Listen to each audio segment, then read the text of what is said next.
오늘 우리가 함께 나눌 말씀은 출애굽기 1장 1절에서 7절까지의 말씀입니다. 출애굽기 1장 1절에서 7절까지의 말씀, 우리 하나님 말씀을 봉독하겠습니다. 그리고 오늘부터 예배 시간에 사용되는 모든 말씀은 세번역 성경으로 저희가 사용하고 있으니까 여러분들 자막을 참고해 주시면 좋을 것 같습니다. 야곱과 함께 각각 자기 가족을 데리고 이집트로 내려간 이스라엘의 아들들의 이름은 루벤과 시몬과 레위와 유다와 이사갈과 스불론과 베냐민과 단과 납달리와 갓과 아셀이라. 이미 이집트에 내려가 있는 요셉까지 합하여 야곱의 혈통에서 태어난 사람은 모두 70명이다. 세월이 지나고 요셉과 그의 모든 형제와 그 시대의 사람들은 다 죽었다. 그러나 이스라엘 자손은 자녀를 많이 낳고 번성하여 그 수가 벌어나고 세력도 커졌으며 마침내 그 땅에 가득 퍼졌다. 아멘.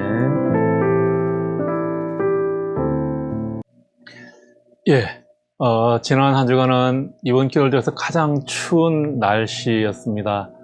날씨만 추워진 것이 아니라 코로나가 또 제3차 대유행이 되면서 코로나 확진자가 갈수록 늘어나고 있습니다. 전문가들이 예측한 대로 이번 겨울에 코로나 3차 대유행이 이어지고 있고요. 또 코로나뿐만이 아니라 이것 때문에 발생하는 경제 문제, 기후 변화, 또 우리나라는 정치적인 대립, 이런 것들 때문에 하루가 조용할 날이 없는 것 같습니다. 지난주에 살아있다라는 제목의 영화를 봤습니다. 통신사에서 제공해주는 무료 영화였는데요. 휴대폰으로 봤는데 역시 공짜로 제공하는 영화는 재미가 없습니다. 좀비가 나오는 영화인데 역시나 재미가 없어서 중간중간 건너뛰면서 대충 봤어요. 좀비 영화니까 좀비가 창궐하는 이 상황을 주인공이 어떻게 잘 극복해서 살아남게 되는가 하는 내용인데 사실 내용은 좀 뻔하죠. 그런데 그 과정이 사실 별로 재미가 없는 겁니다. 또 한편으로는 결과를 알고 있기 때문에 이야기 중간에 별로 긴장이 되지를 않았습니다. 우리가 어떤 이야기의 결말을 안다 그러면 그 중간의 내용은 긴장하지 않고 그렇게 보내게 되는 것 같습니다. 2020년도도 이제 열흘밖에 남지 않았는데요. 2020년 한 해의 결과를 우리가 미리 알고 있다면 중간에 지나가는 그 시간들이 그렇게 힘들지는 않았을 것 같아 보입니다. 올해 정말 많은 일들이 일어났었죠. 코로나로 시작해서 코로나로 한 해를 마무리하고 있습니다. 그런데 코로나는 아직 끝난 것이 아닙니다. 내년까지 아마 계속해서 이어질 것 같습니다. 2020년은 정말 이렇게 끔찍한 한 해였습니다. 모든 것이 다 고장나고 엉망이 되어버린 것 같습니다. 전 세계적으로도 경제가 엉망이 되었고 우리나라는 이념 대결과 정치적인 대립이 갈수록 심해지고 있습니다. 미국이라는 나라는 트럼프가 대선에 불복하면서 아직까지 자기가 이겼다고 주장하고 있는 그런 말도 안 되는 그런 일들이 일어나고 있죠. 아마 다음 대통령이 취임할 때까지 저럴 것 같긴 해요. 정말이지 모두가 다 힘든 시기를 보내고 있습니다. 진짜 세상에 종말이 온 것이 아닐까 이런 생각이 들 정도입니다. 그래도 우리는 지금 이렇게 잘 살아남았고 또 잘 이겨낼 줄 믿습니다. 영화의 결말을 알면 중간에 긴장하지 않고 오히려 내용에 집중할 수 있게 되는 것 같습니다. 결말을 알기 때문에 어떻게 그 위기를 잘 극복해 나가는가 거기에 집중할 수 있기 때문입니다. 그 과정에 집중하는 거죠. 우리의 삶도 마찬가지입니다. 우리의 결말 또한 하나님께서 인도하실 것을 믿기에 우리는 코로나를 비롯한 여러 가지 어려움을 잘 이겨나갈 수 있게 되는 겁니다. 오늘부터 출애굽기의 말씀을 살펴보려고 합니다. 출애굽기는 이스라엘 백성이 이집트에서 400년간 종살이를 하다가 탈출하여서 하나님께서 약속하신 땅 가나안으로 향하게 되는 내용입니다. 클라우드 교회를 시작하면서 출애굽기 내용을 살펴보면 좋겠다, 그렇게 생각을 했습니다. 이스라엘 백성이 하나님께서 약속하신 그 땅으로 향하여 출발하듯이 클라우드 교회와 이 예배를 함께 드리는 모든 분들이 약속의 길로 함께 갈 수 있게 되기를 바라겠습니다. 출애굽기, 그러니까 애굽 탈출기, 이렇게 표현하면 되겠죠. 성경에서는 애굽이라고 표현하고 있는데, 애굽이라는 것은 지금의 이집트를 이르는 말입니다. 세 번째 성경에서는 이집트라고 이렇게 번역하고 있습니다. 클라우드 교회를 시작하면서 성경을 세 번역 성경을 사용해야 되겠다, 그렇게 생각을 했습니다. 아무래도 조금 새롭게 번역된, 우리가 알아듣기 쉽게 번역된 세 번역 성경을 이용해서 설교 시간에 그렇게 말씀을 제가 전하고 있습니다. 이스라엘 백성의 조상인 야곱과 그의 가족이 살고 있는 땅에 가뭄이 아주 극심해졌습니다. 그래서 이들 가족은 모두가 다 이집트로 이주를 하게 됩니다. 마침 야곱의 11번째 아들인 요셉이 애굽에 미리 내려가 있었습니다. 당시 요셉의 직책은 이집트의 국무총리였습니다. 그러니까 이집트의 제2인자였다는 거죠. 이때 가뭄을 피해 이집트로 내려간 야곱의 가족이 70명이었다, 이렇게 성경에 기록되어 있습니다. 처음에는 이집트의 총리가 된 요셉 덕분에 그의 아버지와 형제들이 아주 극진한 대접을 받으면서 지냈습니다. 그렇지만 세월이 지나고 요셉과 그의 형제들이 다 죽어버리자 그 이스라엘 백성들은 이집트에서 강제 노역을 하는 그런 처지가 되어버렸습니다. 그런데도 이스라엘 자손은 그 수가 날마다 번성하였다, 늘어나기만 하였다라고 합니다. 다음 주에 살펴보겠지만 이집트에 내려온 지 430년이 지나자 이스라엘 인구의 수가 너무나도 많아져서 이집트에 위협이 될 정도가 되었습니다. 그들의 인구가 얼마나 많이 불어났는지 오늘 읽은 말씀 7절에 그렇게 자세히 설명하고 있는데요. 7절 말씀을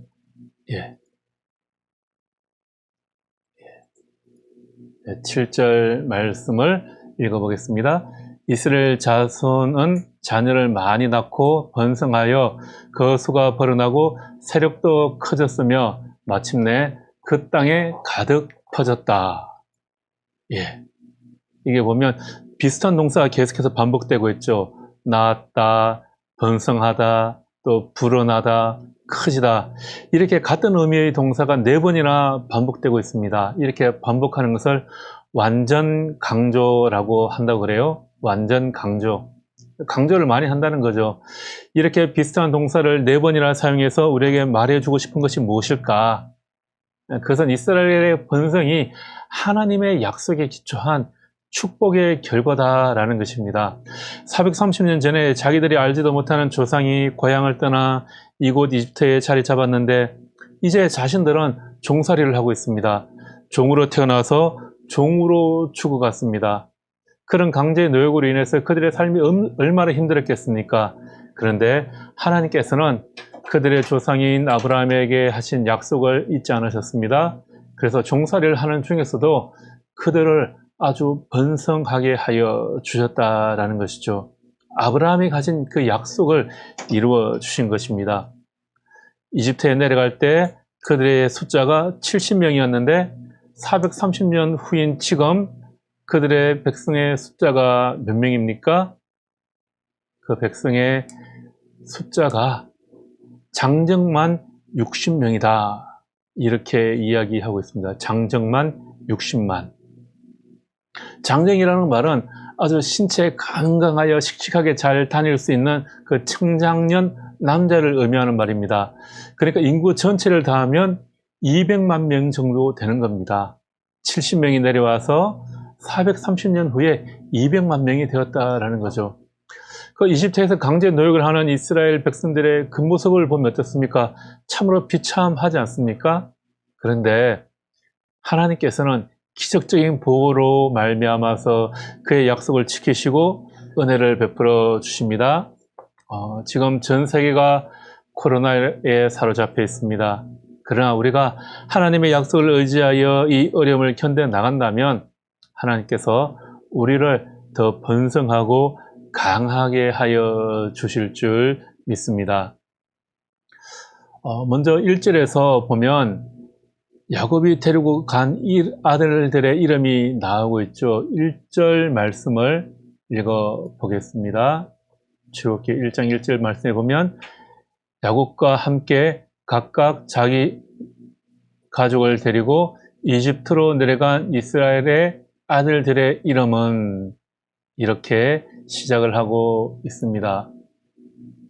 여러분, 여기에 나오는 이 이스라엘은 야곱의 다른 이름입니다. 야곱을 이스라엘이라고 부르는 겁니다.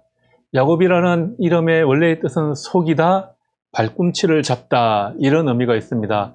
야곱이 원래 쌍둥이였어요. 그래서 야곱이 태어날 때 쌍둥이 형인 에서의 발 뒤꿈치를 이렇게 탁 잡고 태어났습니다. 이들은 엄마 뱃속에서부터 아주 열심히 싸웠던 것 같아요. 자라면서도 서로 싸우고, 특히 동생 야곱은 형 에서를 아주 잘 속였습니다. 그래서 야곱이라는 이름의 뜻이 속이다, 그런 의미가 담기게 된 겁니다.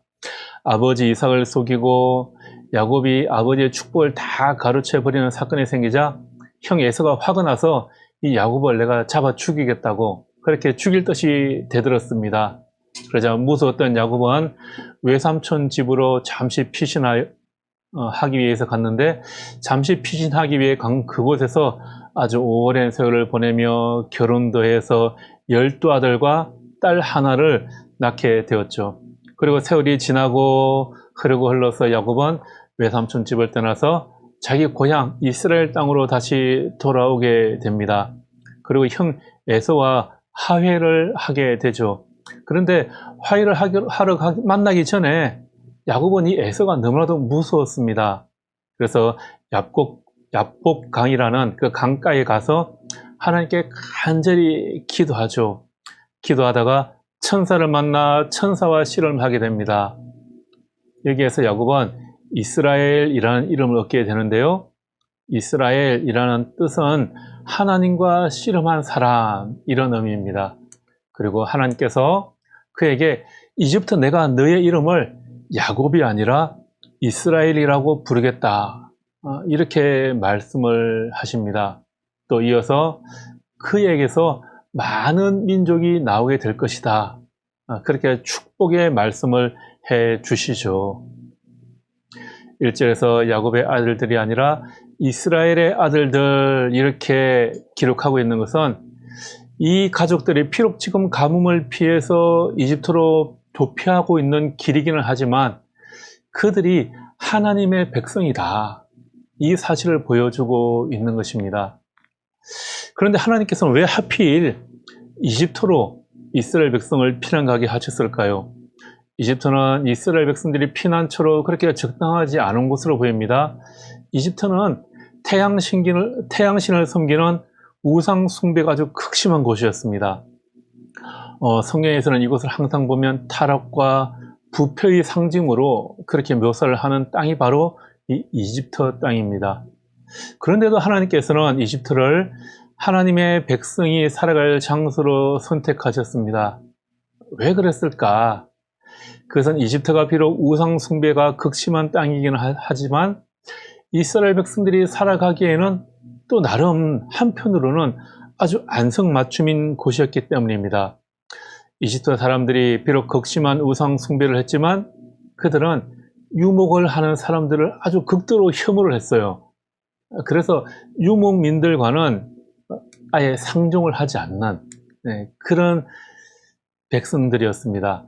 그러니까 이스라엘 백성들이 이집트로 내려와도 별로 관계를 맺지 않는 그런 땅이었다라는 겁니다. 그러니까 이스라엘 백성들은 자기들끼리 모여서 하나님을 섬기기에 더없이 좋은 장소가 바로 이 이집트 땅이었다라는 거죠. 그렇습니다. 여러분, 우리는 하나님의 섭리에 전적으로 의존할 때 가장 좋은 결과를 낳을 수가 있습니다. 우리는 자기 생각과 뜻보다 하나님의 뜻과 생각을 더 존중하고 신뢰하며 따라야 합니다.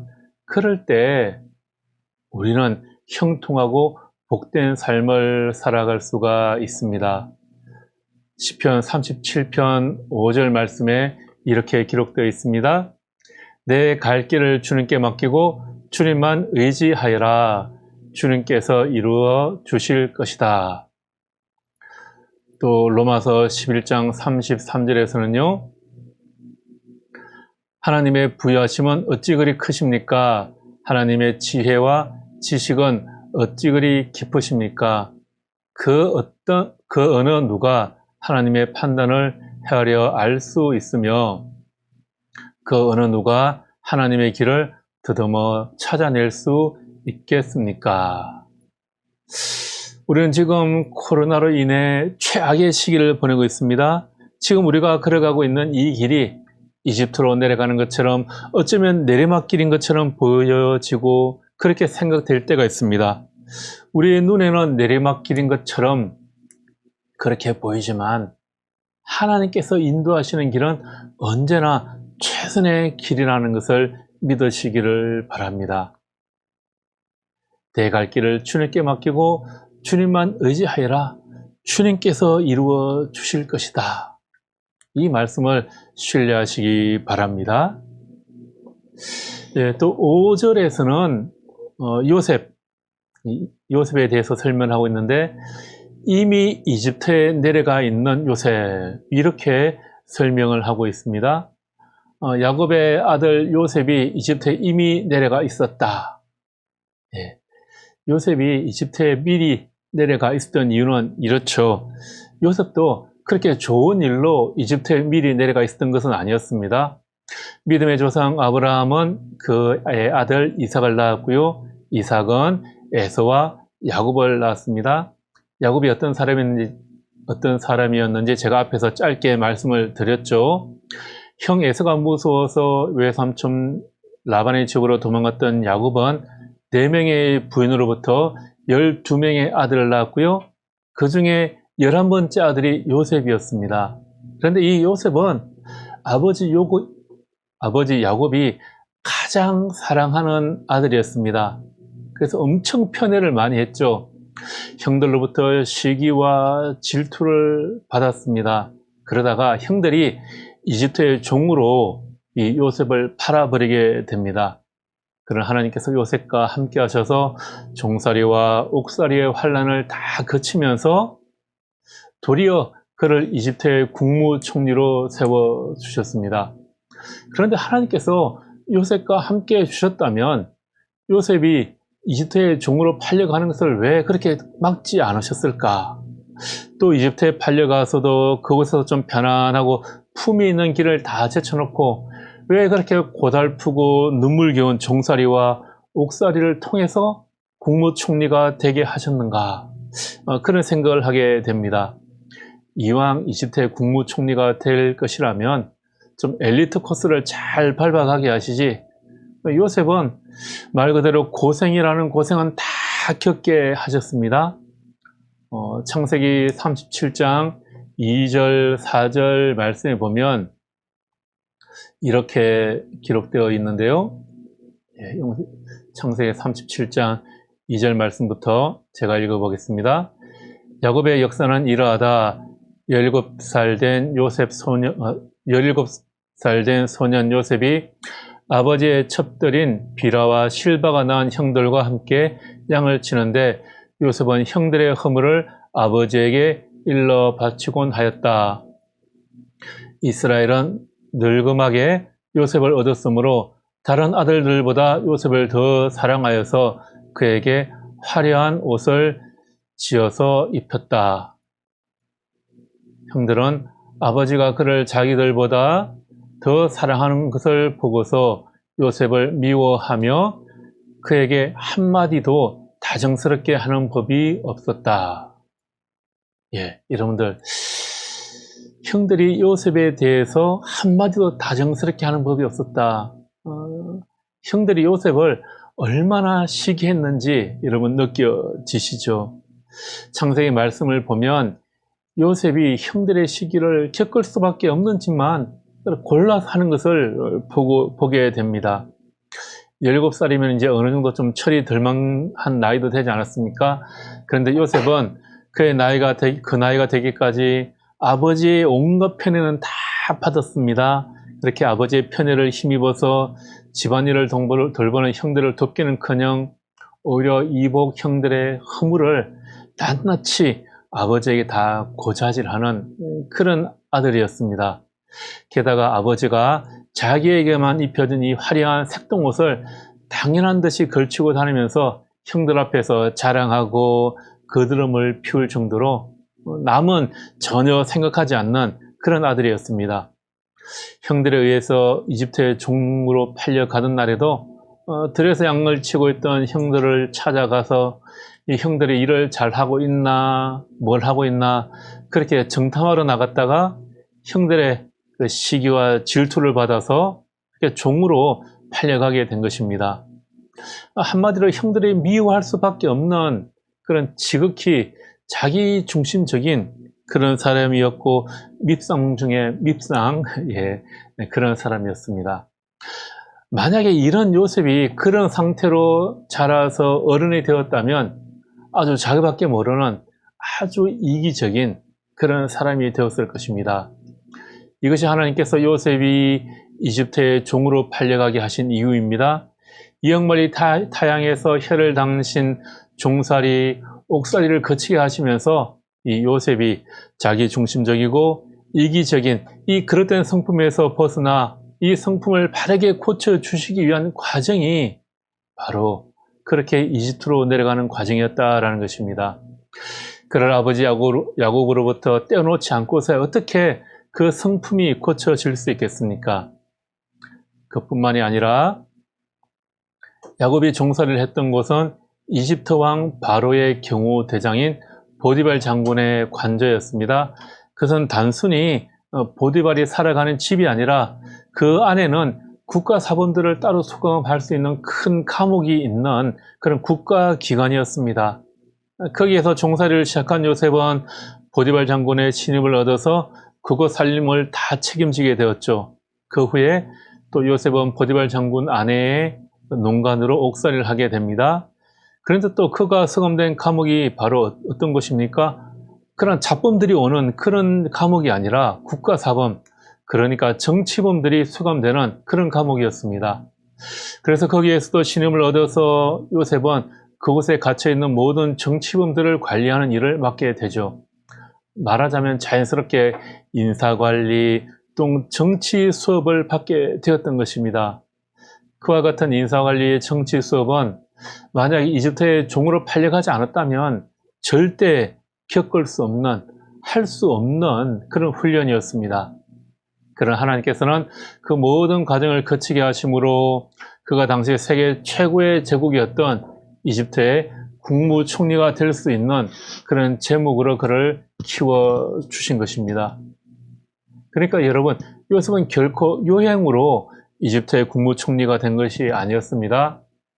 바로왕의 꿈을 한번 잘 해석해 준 덕분에 국무총리가 된 것이 아니라 요셉은 이렇게 하나님의 철저한 훈련을 통해서 이집트의 국무총리가 되기에 필요한 모든 자질을 충분히 갖추고 있었던 것입니다.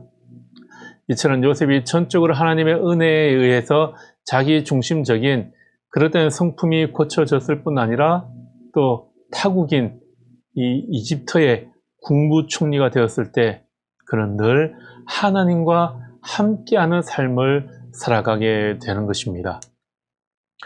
이집트와 인근 지역에 대기근이 닥치자 요셉의 형들이 이집트까지 양식을 구하기 위해서 왔다가 국무총리가 된 예전에 그들이 종으로 팔았던 요셉과 극적으로 만나게 되지 않습니까? 여러분, 이때 요셉의 입장에서 보면 자신을 판 형들에게 복수를 할 수 있는 아주 절호의 기회가 아니었습니까? 그런데 오늘 본문을 다시 한 번 더 설명을 하고 있는 사도행전 7장 14절, 15절 말씀에 보면 이렇게 또 기록하고 있습니다. 요셉이 사람을 보내서 그의 아버지 야곱과 모든 친족 75사람을 모셔오게 하였습니다. 야곱이 이집트로 내려가서 그도 거기서 살다가 죽고 우리 조상들도 살다가 죽었습니다. 요셉은 자신을 팔았던 형들에게 복수를 하기는커녕 어떻게 했습니까? 꿈에도 그리던 아버지 야곱을 포함하여 모든 형들과 가족 모두를 이집트에 초청을 하였습니다. 그리고 그들이 죽을 때까지 책임을 져 주었습니다. 그 숫자가 무려 75명이다. 사도행전에서는 이렇게 기록하고 있는데요. 출애굽기에서는 70명이라고 기록되어 있죠. 아마 후대에 이 사건을 설명하는 내용이다 보니까 인원이 조금 다르게 그렇게 설명되고 있는 것 같습니다. 이미 이집트에 내려가 있던 요셉은 가족이 고난의 시기를 지날 때 그들을 복수할 수 있는 절호의 기회를 삼지 않고 오히려 가족을 섬길 기회로 삼았습니다. 이집트로 양식을 구하러 갔을 때 국무총리를 만난 요셉의 형들은 자신들 앞에 있는 국무총리가 그들이 20년 전에 종으로 팔아치웠던 요셉이라는 것을 알았을 때, 야, 이제 우리가 정말 죽었구나, 이렇게 겁을 먹었습니다. 요셉이 자기들에게 복수할 것이라고 그렇게 생각을 했죠. 그때 요셉이 형들에게 한 말은 창세기 45장 7절 말씀에 나와 있는데요. 또 이렇게 기록하고 있습니다. 하나님이 나를 형들보다 앞서 보내신 것은 하나님이 크나큰 구원을 베푸셔서 형님들의 목숨을 지켜주시려는 것이고 또 형님들의 자손을 이 세상에 살아남게 하려는 것입니다. 그러므로 실제로 나를 이리로 보낸 것은 형님들이 아니라 하나님이십니다. 하나님이 나를 이리로 보내셔서 바로의 아버지가 되게 하시고 온 집안의 최고의 어른이 되게 하시고 이집트 온 땅의 통치자로 세운 것입니다. 아멘. 예, 그렇습니다, 여러분. 요셉은 형들이 자신을 팔아치웠다고 그렇게 생각하지 않았습니다. 하나님께서 그릇된 성품을 지니고 있는 자신을 바로 세워주시기 위해서 이집트로 부르신 것이다, 그렇게 믿었습니다. 그리고 하나님께서 자신처럼 못난 사람을 이집트의 국무총리로 삼으신 것은 대기근에서 이집트만 구하기 위한 것이 아니라 자신과 관련된 모든 사람들도 구하기 위한 것이라고 생각을 하였습니다. 그래서 그는 자신을 팔았던 형들을 포함해서 무려 70명이나 되는 그 모든 가족들을 다 불러왔습니다. 자기가 다 책임을 져주겠다는 거죠. 요셉은 자신을 사랑해 주신 하나님의 은혜에 보답하는 길은 하나님께서 사랑하시는 사람들을 하나님의 사랑으로 사랑하는 것임을 바르게 알고 있었습니다. 바꾸어 말해 그는 하나님의 사랑을 입은 자로서 추구해야 할 바른 뜻과 정신이 무엇인지를 바르게 알고 또 실천하는 깨어있는 신앙인이었습니다. 그렇게 그는 자기의 나뭇가지에 많은 새들이 깃들이고 그 나무 그늘에 많은 사람들이 쉴 수 있는 금옥으로 성장해 있었던 것이죠. 요셉이 이 정도로 성공했으면 이제 날강이 보이는 좋은, 경치 좋은 곳에 별장이 하나 지어서 편안하게 그렇게 쉬어도 될 만합니다. 그런데 자신을 판 형들을 만났을 때 형들에게 복수할 생각을 할 수도 있었겠죠. 그러나 요셉은 70명의 가족을 책임졌을 뿐만 아니라 그들의 자손이 셀 수 없을 만큼 번성하는 축복을 그렇게 누리게 되는 것입니다. 마태복음 11장 28절에 예수님께서는 이렇게 또 말씀하고 계십니다. 수고하여 무거운 짐을 진 사람들은 모두 내게로 오너라. 내가 너희를 쉬게 하겠다. 아멘. 주님께서는 저와 죽음의 멍에를 지닌 사람들에게 참 생명의 안식을 주시기 위해 이 땅에 오셨습니다. 자기의 그늘에 쉼과 안식을 누리라고 하십니다. 그 아래에서 안식을 누리지 못할 사람이 없을 정도로 아주 그렇게 커다란 안식처입니다. 그래서 우리 같은 죄인 역시 그 그늘에서 진정한 쉼을 얻게 되는 줄 믿습니다. 우리도 그리스도를 본받아 우리 역시 그분의 뜻과 정신을 이어받아 다른 사람들을 위해서 다른 사람들을 위한 생명과 사랑의 안식처가 되어야 하는 줄 믿습니다. 내 그늘에 사람들이 들어와 쉴 수 있는 그런 나뭇가지와 잎사귀가 풍성한 그런 나무가 되시기를 축복합니다. 그리고 주님께서는 당신을 찾아온 우리에게 천국에 대해 가르치시면서 또 이렇게 말씀하고 계십니다. 마태복음 13장 31절 32절 말씀입니다. 예수께서 또 다른 비유를 들어서 그들에게 말씀하셨다. 하늘나라는 겨자씨와 같다.